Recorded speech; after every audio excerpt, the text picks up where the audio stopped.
নূর ইসলাম। আমাদের এলাকার যুব সমাজ আসলে সব এলাকায় বর্তমান যুবকদের রাজত্ব।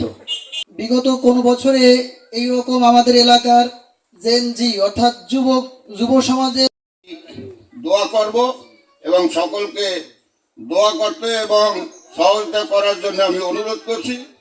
আমার খুবই কষ্ট হয় এই বলে আমি আমার বক্তব্য শেষ করছি। খোদা হাফেজ। সুপরামর্শ দিয়ে থাকেন। এ পর্যায়ে আমি বক্তব্য দেওয়ার জন্য অনুরোধ জানাবো আমাদের সংগঠনের সম্মানিত সদস্য হাফেজ এবং বাংলাদেশ প্যারামেডিক্যাল ডাক্তারের যিনি প্রথম স্থান দখল করেছেন আমাদের সংগঠনের সেই গর্বিত সন্তান হাফেজ মোহাম্মদ শফিকুল ইসলামকে সংক্ষিপ্ত বক্তব্য দেওয়ার জন্য অনুরোধ জানাচ্ছি। আসসালামু আলাইকুম ওয়া রাহমাতুল্লাহি ওয়া বারাকাতুহু। সম্মানিত ভাউতলী মানবিক উন্নয়ন সংগঠনের সভাপতি, প্রধান অতিথি, বিশেষ অতিথি ও অন্যান্য সকল সদস্যবৃন্দ, সকলকে জানাই আমার অন্তরের অন্তরস্থল থেকে আন্তরিক মোবারকবাদ। আজ আমি অত্যন্ত গর্বিত। বিগত কোন বছরে এই রকম আমাদের এলাকার জেনজি অর্থাৎ যুব সমাজের সকল স্তরের ভাই ব্রাদার বন্ধু বান্ধব সকলকে নিয়ে একত্রে কোনো একটা কাজ করা যা সম্ভব ছিল না, ভাউতলী মানবিক উন্নয়ন সংগঠনের মাধ্যমে সকল এলাকার সকল প্রয়োজন ও দুস্থ মানবতার সেবার সকল কার্যক্রম তারা এগিয়ে যাচ্ছে এবং ভবিষ্যতেও যেন সকল কার্যক্রম এগিয়ে যাইতে পারে, এটাই আমি আশা প্রত্যাশা করছি। এবং এই এলাকার সকল যুবক ভাইদেরকে অত্র সংগঠনের সাথে থেকে সকলকে সহযোগিতা করার জন্য আন্তরিক অনুরোধ জানাচ্ছি। এই বলে আমার সংক্ষিপ্ত বক্তব্য শেষ করছি। ওয়া আখির দাওয়ানা আলহামদুলিল্লাহি রাব্বিল আলামিন। ধন্যবাদ হাফেজ সাহেবকে। এ পর্যায়ে আমাদের সংগঠনের প্রধান অতিথি, আশা করি সকলেই ভালো আছেন আলহামদুলিল্লাহ। এই পরন্ত বিকেলে ভাউতলী একতা উন্নয়ন সংগঠন কর্তৃক আয়োজিত আজকের বর্ষপূর্তি অনুষ্ঠানের সম্মানিত অতিথিবৃন্দ, আমার এই সংগঠনের প্রাণপ্রিয় সদস্য এবং আমার অত্র এলাকার ভাই ও বোনেরা, সকলের প্রতি আমার আন্তরিক শুভেচ্ছা ও অভিনন্দন। আপনারা ইতিপূর্বে জানেন যে আমাদের এলাকার যুব সমাজ আসলে সব এলাকায় বর্তমান যুবকদের রাজত্ব।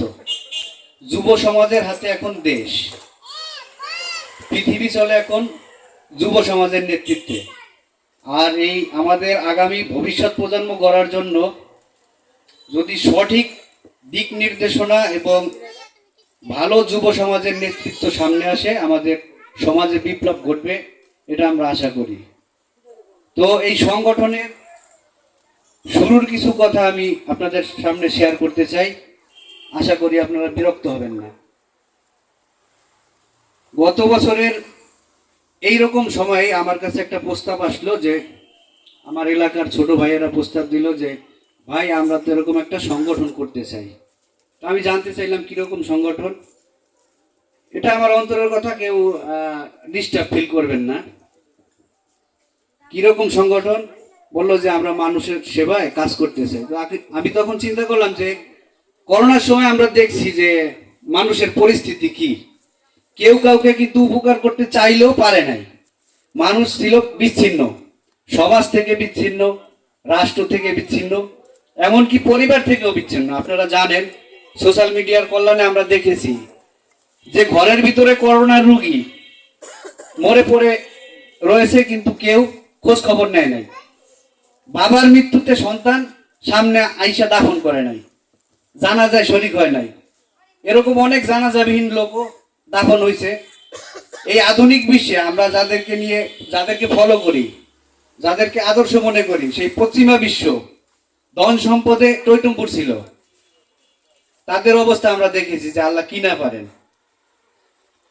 অর্থ সম্পদ থাকলেও এটা তখন কোনো কাজে আসে নাই, কোনো কাজে আসে নাই অর্থ সম্পদ। করোনা আমাদেরকে দেখিয়ে দিয়েছে যে সমাজে মানুষের ভিতরে যতই ঐক্য থাকুক, মানুষের ইচ্ছা অনিচ্ছা কিছু আসে যায় না, সবকিছুর নিয়ন্ত্রক আল্লাহ। আমাদের সমাজ আমার সমাজ। আমি চাই এই সমাজে এই সংগঠনে যারা সম্পৃক্ত আছেন এবং ভবিষ্যতে যারা থাকবেন তাদের মাধ্যমে আমাদের সুষ্ঠু সুন্দর মাদক জেনা ব্যভিচার মুক্ত একটা সমাজ গঠন হবে। আমরা এখানে যারা অংশগ্রহণ করব আমাদের উদ্দেশ্য থাকবে যে এখানে যদি আমরা একটু শ্রম দেই, একটু অর্থ, একটু পরামর্শ দিয়ে এদেরকে সহায়তা করি, এটা যেন আমাদের সমাজ সংস্কারের উদ্দেশ্যে হয়।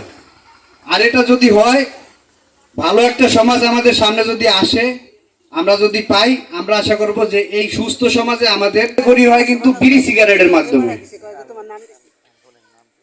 আমাদের এই ছেলেগুলো এই সংগঠনে যারা আছে এরা ধূমপান মুক্ত, এবং এখানে আমাদের শর্ত সাপেক্ষে আছে যে এখানে কোনো ধূমপান যারা করে তারা এখানে সদস্য হতে পারবে না। এরা সমাজে ধূমপান মাদক এগুলা নির্মূলের জন্য কাজ করবে, অসহায় মানুষের পাশে থেকে কাজ করবে, এবং আপদে বিপদে বিভিন্ন ঝড় ঝঞ্ঝা প্রাকৃতিক দুর্যোগ মানুষের সহায়তায় এরা পাশে থাকবে। বিশেষ করে আমরা যদি মাদক মুক্ত একটা সমাজ গঠন করতে পারি, এর সুফল আগামী প্রজন্ম ভোগ করবে। আমরা আপাতত ভোগ করতে না পারলেও আমাদের সন্তান, আমাদের যারা ভবিষ্যৎ প্রজন্ম তারা ভোগ করতে পারবে বলে আমি বিশ্বাস করি। এই লক্ষ্যে আমরা এই সংগঠনের ব্যানারে আমাদের এলাকায় মসজিদের ইমাম, মাদ্রাসার শিক্ষক, স্কুল শিক্ষক, আমাদের মুরব্বী যারা আছেন, বীর মুক্তিযোদ্ধা, আমাদের মুরব্বী গার্জিয়ান, এদেরকে সম্পৃক্ত করে আমাদের আশা আছে যে আমরা এই মাদক নির্মূলের জন্য এর প্রাথমিক পর্যায়ে আমরা আমাদের ওই অত্র অঞ্চলে যত দোকানপাট আছে এদেরকে আমরা অনুরোধ করব আমাদের শিশু কিশোর, অপ্রাপ্ত বয়স্ক এবং ছাত্রছাত্রীদের কাছে যেন তারা বিড়ি সিগারেট বিক্রি না করেন। এটা আমাদের সংগঠনের তরফ থেকে তাদের প্রতি আহ্বান থাকবে। আমরা ধীরে ধীরে একবারে পারবো না। আর আমাদের এলাকার যেহেতু অনেক মুরব্বী, বীর মুক্তিযোদ্ধা, আমাদের গার্জিয়ান হারুন ভাই সহ আমাদের জনপ্রতিনিধি আছে, আরো আমরা অনেককে আশা করছিলাম, দেখতে পাচ্ছি না। এদেরকে নিয়ে আমরা কিছু সংস্কার করতে চাই। বিশেষ করে আমাদের এই বাউতলী এলাকা পূর্ব থেকেই ধর্মীয় সহিষ্ণু। এখানকার লোক ধনে গরিব হতে পারে কিন্তু মনের দিক থেকে গরিব না। ধর্মীয় আচার অনুষ্ঠানে এরা যথাসাধ্য, আমরা আমাদের মুরব্বীদেরকে দেখলে আমরা সালাম দেই, তাদের সাথে কথা বলার চেষ্টা করি। আর এই ধর্মীয় সম্প্রীতি বজায় রাখার জন্য আমাদের এই সংগঠন কাজ করবে। এই লক্ষ্যটা বজায় থাকুক, উৎসব হোক কিন্তু সেই উৎসবের সামাজিকতা বজায় থাকুক। এই উৎসব পালন করতে গিয়ে আমরা যেন কেউ ব্যয়াপনা না করি। বর্তমান অবাধ তথ্য প্রযুক্তির যুগে বিভিন্নভাবে ডিজে পার্টির নামে, বিভিন্ন আপনার কি বলে জন্মদিনের নামে ব্যয়াপনা করা হয়। এটা বন্ধ করার জন্য আমরা আমাদের মুরব্বী, গার্জিয়ান সমাজ, শিক্ষক সমাজ, আলেম সমাজ, জনপ্রতিনিধি এদেরকে নিয়ে সবাইকে অনুরোধ করব যে এই সব কার্যক্রম আমাদের এলাকায় যেন তারা বিরত থাকে। এতে আমরা একমত আছি তো? দেখেন, একটা বিয়ে বাড়িতে হোক, গায়ে হলুদের অনুষ্ঠানে হোক, অনেক উচ্চ শব্দে যেসব এখন সাউন্ড সিস্টেম ব্যবহার করা, এতে বাচ্চা, বুড়ো, বৃদ্ধ এবং অসুস্থ রোগীদের অনেক কষ্ট হয়। আমরা আনন্দ করার জন্য যদি কাউকে কষ্ট দেই, এটা কি ঠিক? এই আনন্দ করতে গিয়ে আমরা মানুষকে কষ্ট দিচ্ছি এবং গুনার কাজ করতেছি। অতএব এ থেকে বিরত থাকতে হবে। সংগঠনের সাথে যুক্ত আছে, এরা একটা ভালো উদ্দেশ্যে এই সংগঠনের সাথে যুক্ত হয়েছে। আমরা দূরে থাকি, আমি ব্যবসা বাণিজ্য করি, ঢাকায় থাকি। আপনারা যারা এলাকার মুরব্বী আছেন, সার্বক্ষণিক এদের প্রতি দৃষ্টি রাখবেন আপনারা, যে এরা যেন বেপথে না যায়, এই সংগঠনকে ব্যবহার করে অন্য কেউ ভিন্ন উদ্দেশ্যে কোনো কিছু না করে। ভালো কাজে সর্বদা সর্বসময় আমরা এদের পাশে থাকবো ইনশাল্লাহ। আর এই ভালো কাজে এদেরকে আমরা যদি ব্যস্ত রাখতে পারি, যুব সমাজকে, ভালো যুব সমাজের মাধ্যমে আমাদের ভালো সমাজ বিনির্মাণ হবে। আর এখানে আমাদের সন্তান সন্ততি বড় হলে তারাও আশা করি যে ভালো একটা সামাজিক লোক হিসেবে গড়ে উঠবে। আমি এদের কাছ থেকে আশা করব যে এরা সমাজে নিজেরা তো করবেই না, প্লাস অন্য কেউ কোনো অন্যায় অপরাধে নিরুৎসাহিত করবে। আর আমাদের যারা মুরব্বী আছেন, আপনারা সর্বাত্মকভাবে এদেরকে সহযোগিতা করবেন, পরামর্শের মাধ্যমে হোক, দেখাশোনার মাধ্যমে হোক, যে যেভাবে পারেন। আমাদের মূল উদ্দেশ্য আমরা ঐক্যবদ্ধ থেকে খেয়ে থাকবে, এটা আমরা চাই না। করোনাকালীন সময়ে আমরা দেখেছি লিবিয়ার পরিস্থিতি, ইতালির পরিস্থিতি দেখেছি। হাজার হাজার পেট্রোডলার তারা রাস্তায় ফেলে দিয়েছে, খাওয়ার লোক ছিল না, খাওয়ার মতো পরিস্থিতি ছিল না। অতএব সম্পদ শুধু অর্জন করলেই হবে না, মানব কল্যাণে ব্যয় করতে হবে। তো আমরা কিন্তু হাজী মোহাম্মদ মুহাসিনের কথা জানি। তার কারণ কি? তিনি তার সম্পদ, অর্জিত সম্পদ মানুষের কল্যাণে ব্যয় করেছেন, বিধায় মানুষ তাকে মনে রেখেছে। তার চেয়ে অনেক বড় বড় সম্পদশালী লোক ছিল, তাদেরকে কিন্তু মানুষ মনে রাখেনি। আমর মুসা, লিবিয়ার আমর মুসা, তার কথা মানুষ হাজার হাজার বছর পরেও মনে রেখেছে। কেন? তিনি তার সম্পদ মানব কল্যাণে ব্যয় করেছেন। মাদার তেরেসা, তার কথা মানুষ মনে রেখেছেন। সেবার মাধ্যমে তিনি মানুষকে সেবা দিয়েছেন। এভাবে আমরা যে যার অবস্থান থেকে যতটুকু পারি মানুষের জন্য কাজ করব, সমাজের জন্য কাজ করব। এই বলে আমি আমার সংক্ষিপ্ত কথা শেষ করছি। সবাইকে আন্তরিক ধন্যবাদ। আসসালামু আলাইকুম ওয়া রাহমাতুল্লাহ। ধন্যবাদ সম্মানিত উপদেষ্টা মহোদয়কে। এ পর্যায়ে এর বিশেষ অতিথি শিকারমঙ্গল মানব কল্যাণ সংগঠনের সম্মানিত সভাপতি জনাব PM রাদীপ হোসেন ভাই সহ মঞ্চে উপস্থিত আছেন শিকারমঙ্গল মানব কল্যাণ সংগঠনের সম্মানিত সাধারণ সম্পাদক সদীপ হোসেন ভাই। তাদেরকে মঞ্চে বসার জন্য অনুরোধ জানাচ্ছি এবং সংগঠনের পক্ষ থেকে তাদের জন্য করতালি অনুরোধ করতে চাচ্ছি। জনাব PM রাজীব হোসেন ভাই, যিনি বৃহত্তর একটা সংগঠন চালান, তার থেকে আমাদের শিক্ষার অনেক কিছু আছে। তিনি অনেক সুন্দর দিক নির্দেশনা দিবে আমি মনে করি। তাই রাজীব ভাইকে তার বক্তব্য দেওয়ার জন্য বিশেষভাবে অনুরোধ করছি। বিসমিল্লাহির রহমানির রহিম। আসলে আমি একটা কাজের কারণে একটু আমার দেরি হয়ে গেছে, আমি এই জন্য আপনার কাছে আন্তরিকভাবে দুঃখিত। আজ বাউতলী মানবিক উন্নয়ন সংগঠনের প্রথম প্রতিষ্ঠা বার্ষিকী উপলক্ষে উপস্থিত আছেন বাউতলী মানবিক সংগঠনের উপদেষ্টা জনাব মনির হোসেন সাহেব ও উপস্থিত আছেন সংগঠনের সভাপতি জনাব মনির হোসেন চৌধুরী ও উপস্থিত আছেন সাধারণ সম্পাদক জনাব PM আশরাফুল হেলাল সহ বাউতলী মানবিক উন্নয়ন সংগঠনের স্বেচ্ছাসেবী ও স্থানীয় মুরব্বীগণ ও আমার স্বেচ্ছাসেবী ও আমার মা ও চাচা ভাই ব্রাদার সকলকে আমি আমার সংগঠনের পক্ষ থেকে শুভেচ্ছা অভিনন্দন জানিয়ে সংক্ষিপ্ত আলোচনা শুরু করছি। আসলেই আপনারা জানেন, একটি মানবিক সংগঠন,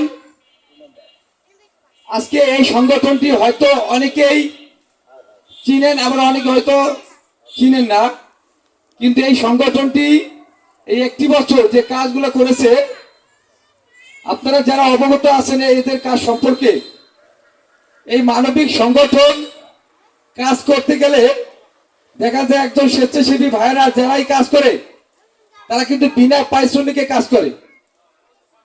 আর এখানে যারাই কাজ করে তারা কিন্তু কেউ কোনো বেতনে কাজ করে না, সকলেই স্বেচ্ছায় শ্রম দেয়। আর এটা করে কিসের জন্য? এই এলাকার খেটে খাওয়া যারা গরিব অসহায় মানুষ আছেন তাদের কল্যাণের জন্য তারা কাজ করে থাকেন। এই জন্য আমি বেশি কিছু বলবো না, আপনারা এই বাউতলী মানবিক উন্নয়ন সংগঠনের জন্য দোয়া করবেন।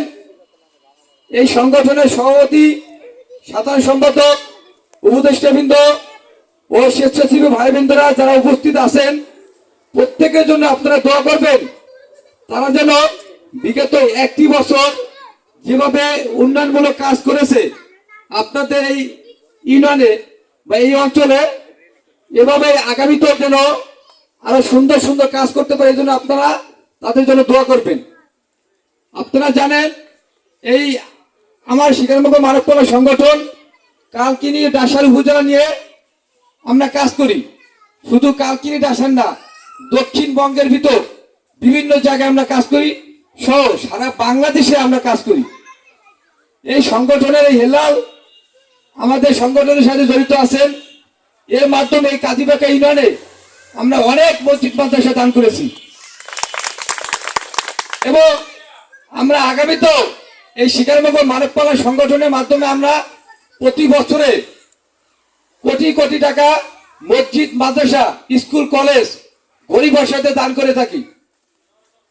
এই কাজীবাকা ইউনিয়নে যারা আমার স্বেচ্ছাসেবী ভাইরা আছে তাদের পাশাপাশি এই ভাতলি উন্নয়ন সংগঠনের পাশে আমাদের এই শিকারনগর মানবপালা সংগঠন সবসময় পিছনেও আছে, ছিল, এখনো আছে, আগামী তো ইনশাল্লাহ থাকবে। আর আপনারা জানেন এই বিভিন্ন এই কাজগুলো করতে গেলে আসলে ভালো কাজ করতে গেলে অনেক বাধা আসে, কিন্তু কি সমাজে 10 জন লোক যদি ভালো থাকে, একজন লোক দেখবেন একটা ভালো কাজ করলে একজন উল্টা কথা বলবে, কিন্তু কখনো ওই একজনের জন্য 10 জনের যে আপনার যারা প্রশংসা করে এটা নষ্ট করবেন না কখনো। আপনারা কাজ করে যাবেন, অনেক কথাবার্তা শুনবেন। আজকে এই প্রোগ্রাম এখানে শেষ করবেন, শেষ করার পরে দেখবেন কি কিছু লোকের কথাবার্তা আছে যে এই সংগঠনের কি কাজ করলো, কি করে, এরকম নানান কথা বলবে, কিন্তু আপনারা এগুলা মাথায় নিবেন না। মাথা না নিয়ে আপনারা চুপচাপ শুনে আপনাদের কাজ, আপনাদের গতিকে আরো বাড়িয়ে আরো যতটুকু সম্ভব গরিবের সাথে পাশে থাকবেন। উপর আল্লাহ একদম দেখবেন, ভালো কাজ করেন এই দোয়া করি, আপনাদের সুস্বাস্থ্য কামনা করি। এখানে যারা উপস্থিত আছেন সকলের মনের আশা আল্লাহ পাক রব্বুল আলামিন পূরণ করুক, সকলকে আল্লাহ পাক রব্বুল আলামিন সুস্থ রাখুক, সকলের মনের আশা পূরণ করুক আল্লাহ পাক রব্বুল আলামিন। এবং এখানে যারা উপস্থিত আছেন জানি না এদের অনেকের আত্মীয় স্বজন এই অঞ্চলে মানে কবরবাসী আছেন, জানি না কে কি অবস্থানে আছেন, প্রত্যেককে আল্লাহ পাক রব্বুল আলামিন জান্নাত বাসী করুক। আর যারা অভাবমুক্ত আছে প্রত্যেককে আল্লাহ পাক রব্বুল আলামিন অভাবমুক্ত রাখুক। এই বলে আমি আমার সংক্ষিপ্ত আলোচনা শেষ করছি। আল্লাহ হাফেজ, সালামু আলাইকুম। ধন্যবাদ রাজীব ভাইকে। আপনারা সকলে আসসালামু আলাইকুম। শিক্ষা, সেবা, ঐক্য, শান্তি ভাউতলী মানবিক উন্নয়ন সংগঠনের মূলনীতি। আজকে প্রথম প্রতিষ্ঠাবার্ষিকী উপলক্ষে আয়োজিত প্রতিষ্ঠাবার্ষিকীর প্রধান অতিথি বন্ধুবর মনির হোসেন সর্দার উপস্থিত ছিলেন বিশেষ অতিথি এবং সংগঠনের উপদেষ্টা এস এম আলাউদ্দিন, উপজেলা ছাত্র দলের আহ্বায়ক। উপস্থিত আছেন উপদেষ্টা জনাব মিন্টু খান অত্র সংগঠনের। উপস্থিত আছেন অত্র এলাকার মুরব্বী সাবেক ইউপি সদস্য জনাব হারুনার রশিদ, শ্রদ্ধাভাজন বড় ভাই। উপস্থিত আছেন জাতির শ্রেষ্ঠ সন্তান বীর মুক্তিযোদ্ধা জনাব ইব্রাহিম হোসেন ব্যাপারী। উপস্থিত আছেন শিকারমঙ্গল মানব কল্যাণ সংগঠনের সভাপতি রাজীব হোসেন, সাধারণ সম্পাদক সজীব খান। উপস্থিত আছেন ভাউতলী মানব কল্যাণ সেবার উপদেষ্টা সাবেক অবসরপ্রাপ্ত সেনা সদস্য জাকির হোসেন হাওলাদার। উপস্থিত আছেন দক্ষিণ ভাউতলীর কৃতি সন্তান অবসরপ্রাপ্ত সেনা সদস্য জনাব জাকির হোসেন ব্যাপারী। উপস্থিত আছেন ভাউতলী মানব কল্যাণ সেবার রিপন ভাই, ধর্ম বিষয়ক সম্পাদক এবং উত্তর ভাউতলী মসজিদের প্রেসিডাম নাজমুল হাসান। আমাদের সংগঠনের এক কৃতি সন্তান, আসলে গর্ব লাগে এই কথাটা বলতে। সারা বাংলাদেশে যে ফার্স্ট হয়েছে, আমি তাকে একটু দাঁড়িয়ে একটু আবারও অনেকেই দেখতে পায় নাই। প্যারামেডিক্যালে সারা বাংলাদেশে প্রথম হয়েছে, আসলে মনে করি আমি ওর জন্য গর্ববোধ করি, কারণ আমার সংগঠনের একজন সদস্য সে সারা বাংলাদেশে ফার্স্ট হয়েছে প্যারামেডিক্যালে এবং সে হাফেজ। উপস্থিত আছে খন্দকার কামাল হোসেন, বিশিষ্ট ব্যবসায়ী, আমাদের শ্রদ্ধাভাজন কাকা। উপস্থিত আছে ডিকে প্লাটনারের উপদেষ্টা সিদ্দিকুর রহমান সুমন, উপস্থিত আছে 4-5-6 নং ওয়ার্ডের ইউপি সদস্য রানু বেগম, 5 নম্বর ইউপি সদস্য তানজিলা বেগম, উপস্থিত এলাকার গণ্যমান্য ব্যক্তিবর্গ, সংগঠনের সকল সদস্যবৃন্দ এবং উপস্থিত। আর ওরা আমাকে বললো যে আমরা এই একটি সংগঠন করতে চাই, কি করা যায়? তা আমি বললাম তোরা কতজন আসোস? তোরা আমাকে ইনস্ট্যান্ট 23 জন দাঁড়াই গেল, এখানেই তোদের সংগঠন হবে। এই 23 জন নিয়ে দাঁড় করাইয়াই জায়গায় দাঁড়াই ওদেরকে সংগঠনের কমিটি ঘোষণা করে দিলাম। ওই দিনেই সংগঠনের প্রতিষ্ঠা। সেই সংগঠনে সবার সম্মতিক্রমে ওদের কাছে জিজ্ঞেস করলাম নির্বাচন কেমনে করলাম আপনাদের জানার দরকার। যেই 23 জন ছিল 23 জনের 21 জনের কাছে জিজ্ঞেস করলাম কাকে সভাপতি এবং কাকে সাধারণ সম্পাদক করা যায়, তোরা কাকে নিয়ে সংগঠন চালাইতে পারবি। তখন ওরা প্রথম নির্বাচন করলো আশরাফুল হেলাল আর চৌধুরী মনির, ওদেরকে নির্বাচন করে দিল সভাপতি সাধারণ সম্পাদক করার জন্য। সেইখানে আমি চৌধুরী মনিরকে সভাপতি এবং আশরাফুল হেলালকে সাধারণ সম্পাদক ঘোষণা করে সংগঠনের পদযাত্রা শুরু হলো। এই সংগঠনে যারা সদস্য হয়েছে তাদেরকে আমি সেদিন বলেছিলাম যে আসলে তোমরা সংগঠনের সদস্য হবা বা সংগঠন পরিচালনা করবা, এটার মূল উদ্দেশ্য একটি, সেটা হলো যে নেক কাজ, যাতে আমরা নেক কাজ করতে পারি। নেক কাজ করতে গেলে কিন্তু মদ জুয়া এগুলাকে হারাম ঘোষণা করতে হবে। যদি নেকের আশা করি আমরা, তাহলে এগুলা নেক, মদ এবং জুয়া মুক্ত এবং খারাপ কাজে লিপ্ত হওয়া যাবে না, প্রধান শর্ত। তুমি 5 ওয়াক্ত নামাজ কালাম পড়বা, নিজের বাবা মায়ের খেদমত করবা, এটা প্রধান শর্ত। এগুলো প্রধান শর্তের মধ্যে আছে। তারপরে তুমি সংগঠনের সেবা করবা। সংগঠনের সেবা বলতে একজন মানুষ মারা গেলে তোমরা যে তার কবরটা স্বেচ্ছায় করে দেবা। ওই লোকের যদি দাফন কাফন করার কোনো ব্যবস্থা না থাকে, তোমরা সেই নিজ অর্থায়নে সংগঠনের অর্থায়নে তোমরা সেই দাফন কাফনের ব্যবস্থা করবা। এটাই সেবামূলক কাজ। যদি একটা মানুষ অসহায় থাকে, তাকে যদি রোগী থাকে তো চিকিৎসা করতে না পারে, তার চিকিৎসার জন্য অর্থ সহায়তা করতে হবে। সেই আলোকে পরবর্তীতে আসলো রমজান মাস, দেখলাম যে দান করে, যে এলাকা মানুষের কল্যাণে কাজ করে, এরকম একজন মানুষ বেছে নিলাম। তাৎক্ষণিক আমি আমার বন্ধু আর মনিরকে ফোন দিলাম, মনির এলাকায় একটা সংগঠন করছি, এই সংগঠনটা চালানোর জন্য মহৎ কাজে তুই ভালো কাজ করতেছিস, তাই তোকে এই সংগঠনে অবশ্যই অংশগ্রহণ করতে হবে এবং এটা তোকে বিভিন্ন কার্যক্রমে সহযোগিতা করতে হবে। ও আমাকে জানালো কি করা যায়। আমি বললাম যে রমজান মাসে আমরা কিছু দুস্থ মানুষকে ইফতার সামগ্রী উপহার হিসেবে দেবো, আমরা দান করব না। দান শব্দটা অন্যরকম ভাবে মনে হয়, আমরা উপহার হিসেবে দিব। ও বললো ঠিক আছে, কি করা লাগে? আমি বলছি এই ব্যবস্থা প্রেসিডেন্ট সেক্রেটারি তোমরা আলাপ করো। তাৎক্ষণিক ইফতার সামগ্রী ব্যবস্থা হইলো। আমরা প্রায় 70-80 জনের মতো লোকের আমরা ইফতার সামগ্রী দিলাম। যথেষ্ট, মোটামুটি 10-12 দিনের ইফতারের ব্যবস্থা একটা পরিবারে দিলাম। এরপর ইফতার পার্টি হলো। তার পরবর্তীতে মোটামুটি বিভিন্ন দুস্থ রোগী বা বিভিন্ন খাতে এবং ভাউতলিতে একটি রাস্তা মেরামত হয়েছে, সেখানেও বড় ধরনের ভালো একটা অ্যামাউন্ট আমার উপদেষ্টা বন্ধুবার মনির ডোনেশন করেছে। আমরা সমাজে অনেক অনেক লোকই আছে। এই ভাউতলিতে দক্ষিণ ভাউতলি বলেন, উত্তর ভাউতলি বলেন, আমি সংগঠন করার প্রথম লগ্নে আমি বলেছিলাম যে ভাউতলি একতা উন্নয়ন সংগঠন নামে পড়ছে না। আমি বলেছিলাম যে ভাউতলিকে আলাদা করা যাবে না, ভাউতলি অনুন্নত। 2 ভাউতলি অনুন্নত, ভাউতলি আলাদা করা যাবে না। আমরা 2 ভাউতলি মিলেই ভাউতলি একতা উন্নয়ন সংগঠনে নামে আমরা প্রতিষ্ঠা মানে পথ চলা শুরু করি। পরবর্তীতে আমরা পর্যালোচনা করে একতা বাদ দিয়ে মানবিক উন্নয়ন সংগঠনের নাম পরিবর্তন করেছি। তারপরে আরো একজন উপদেষ্টা আছেন আমাদের মিন্টু খান। মিন্টু খানকে বললাম, মিন্টু খান শুরু থেকে আছে, বললাম ভাই এই সংগঠন পরিচালনা করতে হলে মানবিক কাজে যারা আগায় আসে তাদেরকে সামনে আগায় আসতে হবে। স্বেচ্ছায় ভাই আপনাকে থাকতে হবে এবং তারা আমাদের পাশে থাকবে ভবিষ্যতে। এই সংগঠনটা শুধু সংগঠন না, ভাউতলিকে এগিয়ে নিয়ে যেতে হবে, অনুন্নত ভাউতলিকে সামনে এগিয়ে নিয়ে যেতে হবে।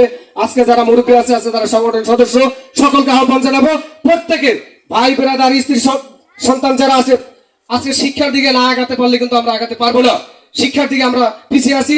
আমরা চেষ্টা করব প্রত্যেক পরিবার থেকে শিক্ষা দিকে এগিয়ে যাবে। যদি কেউ শিক্ষা এগিয়ে যেতে তারা আমাদের এখানে সদস্য। আমরা তাদের জন্য সামান্য উপহার, ক্রেস্ট এবং টি শার্ট এবং একটি ক্যাপের ব্যবস্থা করেছি। তাদের পরিবারের যদি কেউ উপস্থিত থাকেন তারা অবশ্যই নিয়ে যাবেন। আমরা একে একে নাম ডাকবো।